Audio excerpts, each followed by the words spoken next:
खोजी टीवी के मुअज़्ज़िज़ दोस्तों, खोजी टीवी की एक और खबर दुरुस्त निकली। कल की वीडियो में हमने आपको बताया था कि नवाज शरीफ की वतन वापसी का मंसूबा बनाया जा रहा है और कल शाम ही ये खबर भी आ गई कि साबिक वज़ीर आज़म नवाज शरीफ को पासपोर्ट जारी कर दिया गया। अब आप इस मुल्क के अवाम और कौम के साथ मजाक देखें कि छोटे मियाँ ने हुकूमत संभालते ही झटपट बड़े मियाँ को पासपोर्ट इशू करा दिया, एग्जिट कंट्रोल लिस्ट से नाम निकाल दिया। नवाज शरीफ की वतन वापसी की राह में हायल बड़ी रुकावट तो अब दूर हो चुकी है। साबिक वज़ीर आज़म कब वतन वापसी के लिए उड़ान भरेंगे? जद्दा प्लान क्या है? वज़ीर आज़म शहबाज शरीफ पूरे लौ लश्कर के साथ सऊदी अरब क्यों जा रहे हैं? लाहौर में आर्मी चीफ ने किससे अहम मुलाकात की? सिपा सालार की मुलाकात से भिखारी हुकूमत और भानमती के कुंबे की कांपें क्यों टांग रही हैं? इन तमाम पॉइंट्स पर हम इसी वीडियो में तफसील के साथ डिस्कस करेंगे। तो सबसे पहले बात करते हैं उस मुलाकात की जिसने बिल्कुल ही बाजी पलट कर रख दी है। इस्लामाबाद में चहमगोइयां शुरू हो गई हैं कि क्या हवाओं का रुख तब्दील होना शुरू हो गया है, लेकिन इस सब में अवाम ने नहीं घबराना, बल्कि हवाओं के बदलते रुख को देखकर भानमती के कुंबे की नींदें हराम हो गई हैं। सबके पसीने छूट गए हैं। इस सारी सूरत हाल की सबसे बड़ी बेनिफिशरी पाकिस्तान के अवाम है, क्योंकि हवाओं का बदलना पाकिस्तान के मुफाद में है। इंपोर्टेड हुकूमत के हवारियों और दरबारियों की परेशानी की वजह है पाक फौज के सालारे आला जनरल कमर जावेद बाजवा की लाहौर में 23 अप्रैल को होने वाली अहम तरीन मुलाकात। वैसे तो ये एक अफ्तार डिनर था जो अमूमन रमजान में गैदरिंग इवेंट होता है। इसमें शरीक मेहमानों में मुल्क भर के ताजरों, सनतकारों और सरमायाकारों को मदऊ किया गया था। ये भी कोई अनहोनी बात नहीं है, क्योंकि माजी में भी हमने देखा कि जब राहील शरीफ सिपा सालार थे तो जब वो कराची आते थे तो अमनो अमान की सूरत हाल के साथ साथ ताजरों के साथ बैठक जरूर लगाते थे। इसी तरह जनरल बाजवा की ताजरों से मुलाकात भी एक रूटीन की एक्टिविटी थी, लेकिन इस पर सवालात उस वक्त उठने शुरू हुए जब उस अफ्तार डिनर की तस्वीर सोशल मीडिया पर वायरल हुई। इसमें एक शख्स को आर्मी चीफ के साथ देखा जा सकता है। ये शख्स कोई और नहीं बल्कि साबिक सदर आसिफ जरदारी के करीबी दोस्त और इनके दस्ते राज समझे जाने वाले चौधरी ज़का अशरफ हैं। ज़का अशरफ माजी में चेयरमैन पीसीबी रह चुके हैं और इनकी शुगर मिल्स भी हैं। ये बात सब जानते हैं कि वो आसिफ जरदारी के फाइनेंसर भी हैं।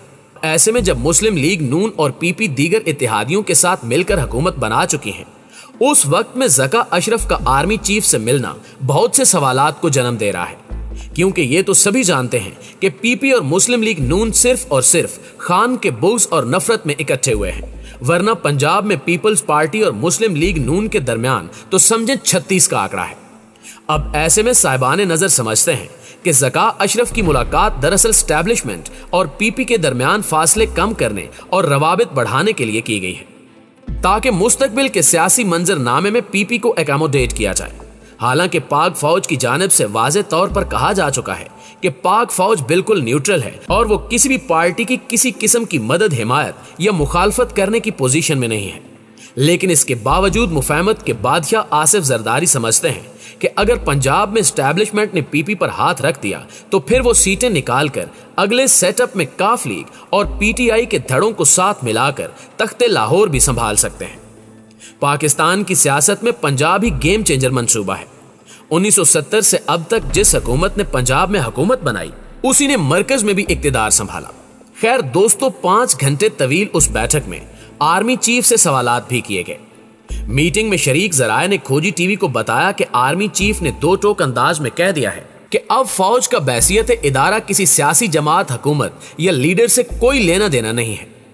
एक तरफ तो पाक फौज के सालारे आला जनरल कमर जावेद बाजवा बार बार वाजे कर चुके हैं कि फौज का सियासत से कोई लेना देना नहीं है, लेकिन इसके बावजूद पाकिस्तान के अमन को तबाह करने वाले चंद मुल्क दुश्मन अनासिर गैर मुल्की आकाओं की इमा पर फौज मुखालिफ जहरीला प्रोपेगेंडा करने में मसरूफ हैं और वो बाज नहीं आ रहे। FIA समेत हमारे इदारों ने इन अकाउंट होल्डर को ट्रेस कर लिया है और जल्द ही ये लोग सलाखों के पीछे होंगे। मुअज़्ज़िज़ दोस्तों, अब कुछ जिक्र करते हैं नवाज शरीफ को पासपोर्ट जारी किए जाने का। शहबाज शरीफ तो लगता है पाकिस्तान के नहीं बल्कि शरीफ खानदान के वज़ीर आज़म हैं, क्योंकि जब से इन्होंने इक़्तिदार संभाला है सिर्फ अपने खानदान के अफराद पर मुसलसल नवासियात की बरसात कर रहे हैं।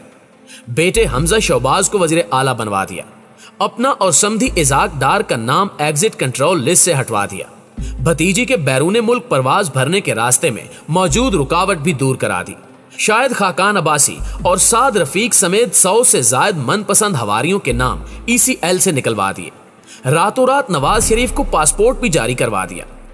दोस्तों, यही वो हरकतें हैं जिसकी वजह से ये सारा टब्बर इमरान खान के खिलाफ महाज बनाकर मैदान में उतर गया था, क्योंकि इमरान खान का नारा था 2 नहीं 1 पाकिस्तान।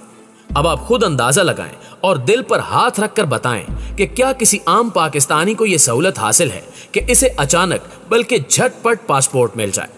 वतन अजीज के 22 करोड़ अवाम पाकिस्तानी तो शनाख्ती कार्ड के हसूल के लिए भी नादरा के बाहर घंटों कतार में लगकर जलीलो ख्वार होते हैं, तब कहीं जाकर शनाख्ती कार्ड हासिल करने में कामयाब होते हैं। लेकिन इस इंपोर्टेड हुकूमत में अशराफिया के ऐसे वारे न्यारे हैं कि चंद घंटों में छोटे भाई ने बड़े भाई को पासपोर्ट इशू कर दिया। आम पाकिस्तानी पासपोर्ट बनवाने जाए तो धक्के खाने और घंटों कतार में लगने के बाद जब उसे पासपोर्ट मिलता है तो वो महज 5 साल के लिए कारामद होता है। लेकिन नवाज शरीफ चूंकि बादशाह सलामत हैं, इसलिए इन्हें 10 साल के लिए पासपोर्ट जारी किया गया है। शहबाज शरीफ ने सिर्फ इसी पर बस नहीं किया, बल्कि बड़े भाई का नाम एग्जिट कंट्रोल लिस्ट से निकलवाने के लिए अदालत में दरखास्त भी दायर कर दी है और यकीनन आइंदा चंद रोज में इन्हें वहां से भी रिलीफ मिल जाएगा, जिसके बाद नवाज शरीफ एक बार फिर पाकिस्तान में होंगे और यहां बैठकर इस इंपोर्टेड हुकूमत की डोरें हिलाएंगे। एक बार फिर पाक फौज के खिलाफ घटिया मुहिम चलाई जाएगी, क्योंकि यह मुस्लिम लीग नून का माजी का वतीरा है। नाज़रीन ग्रामी, इक्तिदार संभालते ये करप्ट टोला भूखे नंगों की तरह मुल्क की खजाने पर भी टूट पड़ा है। अब यही देख लीजिए कि वज़ीर-ए-आज़म शहबाज शरीफ ने उम्रा अदा करने का इरादा किया तो इसके लिए भी मुगल बादशाहों जैसा रवैया अपनाया। शहबाज शरीफ अपनी अहलिया, बेटे हमजा शहबाज, भतीजी मरियम नवाज और खानदान के दीगर अफराद के हमरा उम्रा अदा करने जा रहे हैं।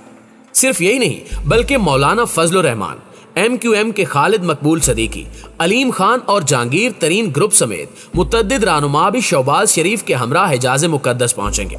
अब इतना लंबा चौड़ा वफद देखकर ऐसा न हो कि सऊदी क़यादत समझे कि शहबाज शरीफ मुज़ाकरात की बजाय रियाज या जद्दा फतह करने आए हैं। इंपोर्टेड वज़ीर-ए-आज़म ने इब्तिदाई तौर पर वफद में तकरीबन 70 से ज़ायद अफराद को रखा था, जिस पर जब अवाम की जानिब से रद्द अमल आया तो वज़ीर-ए-आज़म शहबाज शरीफ ने यह फैसला वापस लिया कि अहले खाना को उम्रे की अदायगी के लिए साथ ले जाया जाए और फिर रात गए तर्जुमानों से वजाहतें जारी करवाई गई कि सारा खर्च वज़ीर-ए-आज़म खुद उठाएंगे। ज़राए की जानिब से यह दावा भी किया जा रहा है कि जुमेरात को शहबाज शरीफ सऊदी अरब पहुंचेंगे, तो दूसरी जानिब लंदन से बड़े मियां साहब भी फ्लाइट पकड़कर जद्दा पहुंच रहे हैं, जहां ये सारा कुंभा बैठकर अगली हिकमत अमली बनाएगा।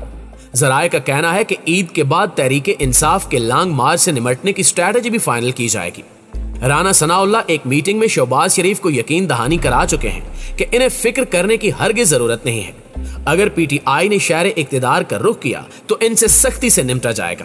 पुरअमन मुजाहिरीन पर ताकत का इस्तेमाल हुकूमत का इंतहाई गलत फैसला होगा, क्योंकि माजी में भी ये लोग मॉडल टाउन में 14 बेगुनाहों के खून से अपने हाथ रंग चुके हैं। लेकिन अगर इस बार भी वही रवैया इख्तियार किया गया तो सूरत हाल तसादुम की जानिब जाएगी, जो किसी भी सूरत मुल्क और जमहूरियत के लिए अच्छी सूरत हाल नहीं होगी।